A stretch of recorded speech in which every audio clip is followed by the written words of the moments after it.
Nawala nga sa Play Store ang GCash. Bakit kaya? Tara, check natin kung bakit wala.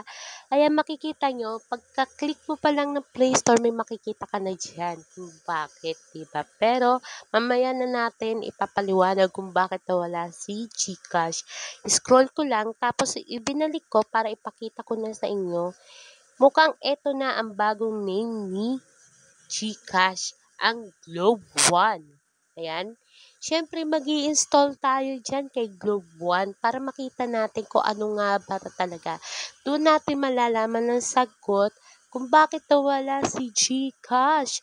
Siyempre, alam naman natin lahat na kailangan ng buong bayan ang GCash, di ba? Mas napapadali kasi talaga at doon ka lang nagpapadala ng pera, samahan mo sa buhay, etc. At eto nga't ini-install na natin. Habang ini-install na ko, sa amin din, grabe, napakadali sa amin. Lalo na sa pagbabayad ng mga bills, ganon.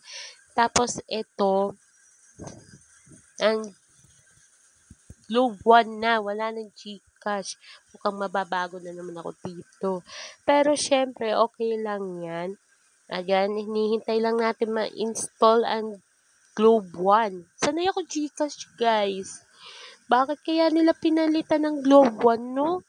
Tara, ayan, konti na lang. Ayan na, success na yung ating install. Tapos, syempre, magre-register tayo dito ngayon, guys. Ayan, re-register na ako. Dami kong up. Ayun, hinahanap ko si Globe One. Ayun, sa taas. Ay, chinek ko muna dito sa aking dating GCash. Ayan lang yung lumabas. Itim-itim siya. Wala talaga siya lumalabas sa kahit ano. Talagang double check ko pa talaga. Kaya bumalik na ako kay Globe One at magre-register tayo dito. Ayan, kailangan natin mag-register. Ayan, pinindot na natin. Pag bukas nyo ng Globe One, eto na ang makikita nyo sa screen nyo. Wait lang, ayan. Yan ang bubungan sa screen nyo. Tapos, create an account. Siyempre, mag-create tayo ng account. Ka-create ng account. Yan. Hindi ko napapakita sa inyo yung pagka-create ko dahil sobrang importante sa akin yun. Tapos, i-set up mo lang yung pin na gustong. Dapat kabisado nyo pa rin yung pin na ilalagay nyo. Hindi nyo mabubuksan kagad yan, ha. Pagkatapos, ayan nga yung mga nilalaman ng Globe One. Tapos, may reward ka ng 2 points kay Globe One. Ayun.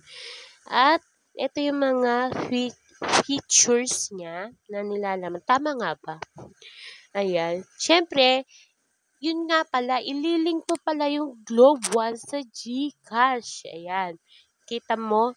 Tinakpan ko muna yung number at ito na, successful na. I-link na natin si GCash sa Globe One. So, nagsama si Globe One at saka si GCash. Iyon na po yung sagot.